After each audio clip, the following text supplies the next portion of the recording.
Hello students, today in chemical thermodynamics and energetics, the part thermochemistry, we are going to deal with the next concept called as bond enthalpy or also known as bond energy. Now basically what is bond enthalpy or bond energy? The name itself says as energy, something related to bond. That is, it is the enthalpy change necessary to break a particular covalent bond in 1 mole of gaseous molecule to produce gaseous atoms and or radicals is called bond enthalpy. What does that mean? Suppose if I take hydrogen molecule, very important, I am talking about 1 mole of hydrogen molecule. If I have to break this hydrogen molecule into hydrogen atoms, then very important is to break this covalent bond between two H atoms. So the enthalpy required to break this covalent bond is nothing but called as bond enthalpy or bond energy. Now in this, as you have to supply energy to break the bond, it will always be a positive value.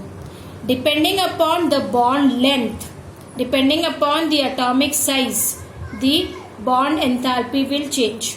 For hydrogen, the bond enthalpy is 436.4 kilojoules. Again I repeat, it is not a fixed value for all the molecules. It will depend upon the number of bonds, it will depend upon the atoms involved, it will depend upon their atomic size involved and all. In this, when I am breaking 1 mole of hydrogen, this amount of enthalpy is required. If I make this 2 moles, then the amount of enthalpy required will be double of this. If I make this half mole, then the enthalpy will be half of that. I again repeat, enthalpy is an extensive property. So if the moles changes, enthalpy value will also change. Next, after bond enthalpy, we have bond dissociation enthalpy. Now, bond dissociation enthalpy is somewhat same as that of bond enthalpy only. It is defined as the amount of heat required to break 1 mole of a particular bond of a particular polyatomic gaseous molecules forming free gaseous atoms and radicals at constant temperature and pressure. Now in this I am talking about polyatomic gaseous molecule. Polyatomic gaseous molecule means it will have more than 1 atoms.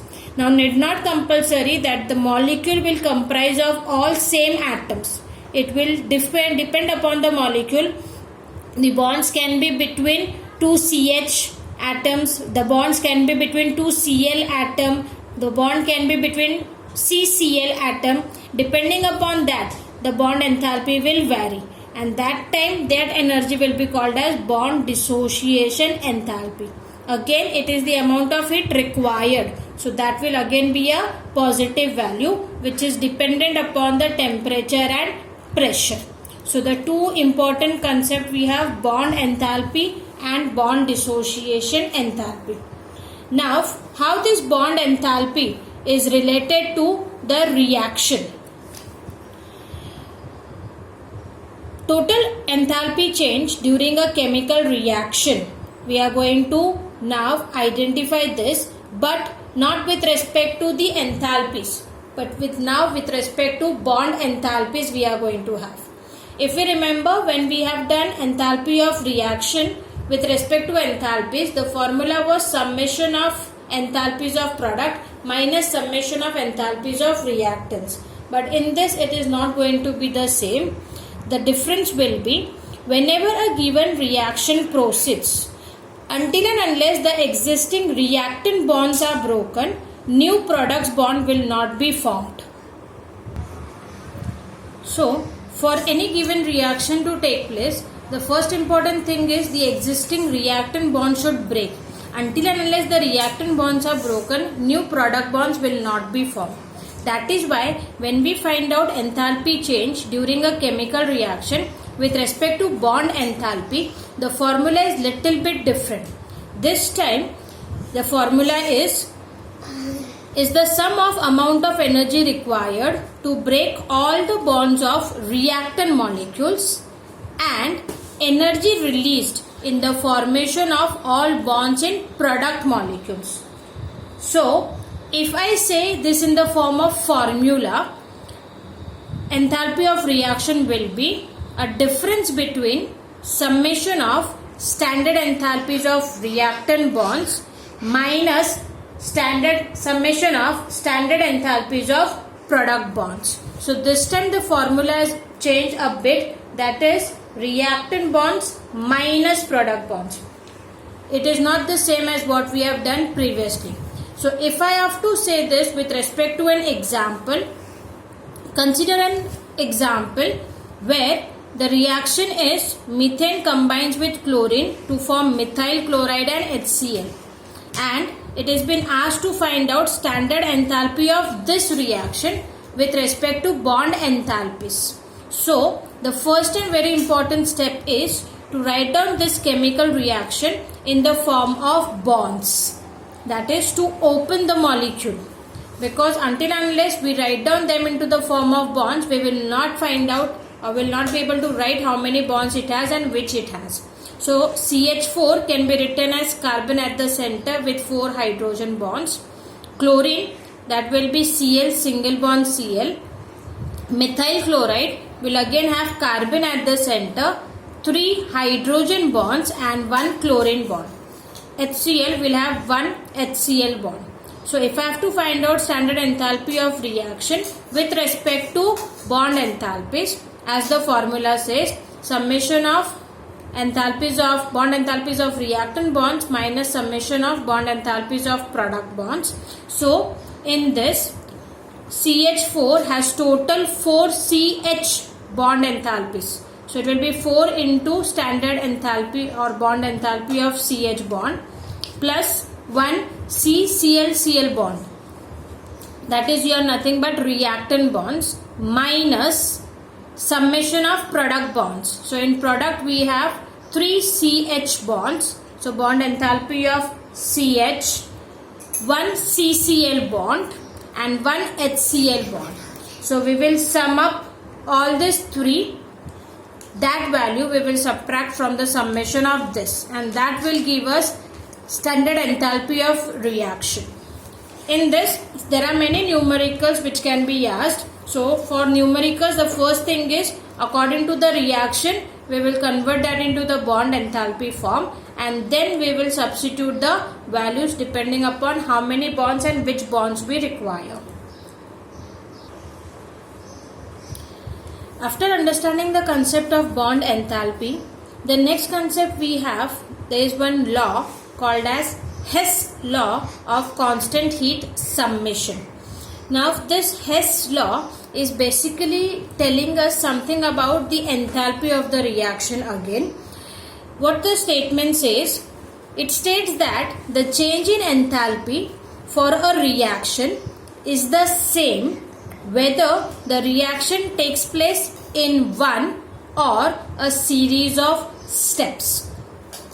This law is telling us nothing but why enthalpy is a state function and not a path function. For example, suppose if I have a reaction where the reaction is to convert A to C. This conversion of reaction, that is from A to C, can happen in 2 ways. What are those 2 ways mentioned? Suppose if I have to go to A to C, one possible way is directly moving from A to C. During that, the change in enthalpy, I write it as delta H1. So delta H1 will be my enthalpy value for moving from A to C. Now for the same conversion, I can achieve it by one more way, that is firstly moving from A to B and then coming from B to C. For A to B, the change in enthalpy, if I write it as delta H2, and B to C. If I write down the change in enthalpy as delta H3.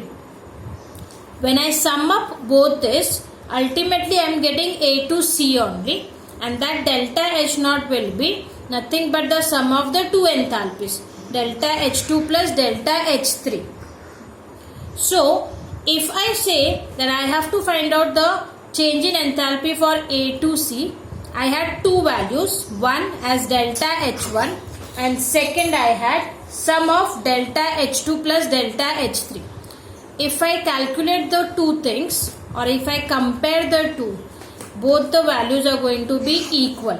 So it is again explaining us that enthalpy is a state function because it depends only on the initial and on the final state and not a path function. So the same thing has been mentioned with respect to Hess law.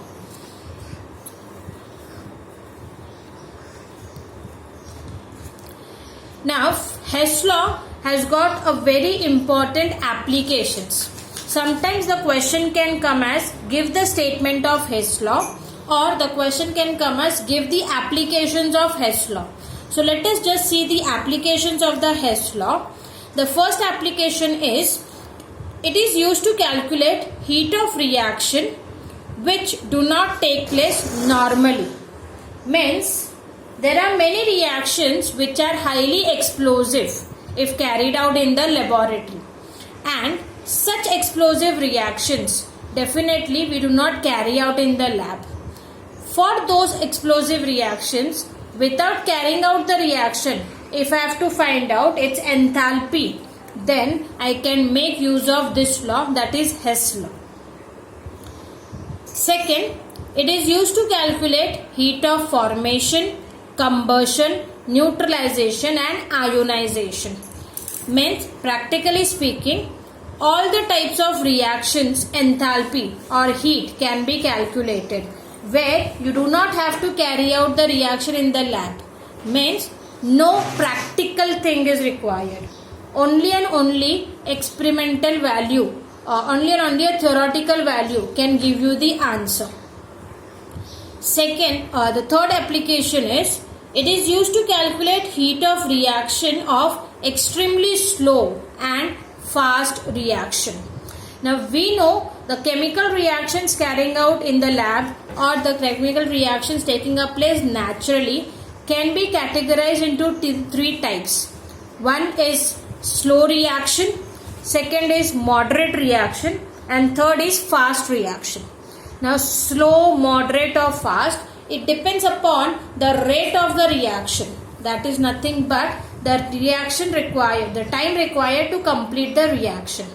So those reactions where the speed is so slow that for completing the reaction it requires an year, 2-3 years or more than that, those reactions are called as extremely slow or very slow reaction. For example, rusting of iron or formation of water molecule. All these are very slow reaction. So for such slow reactions, if I have to find out its enthalpy, then I have to wait for the reaction to go complete. Means to find out enthalpy of one reaction, I may require years.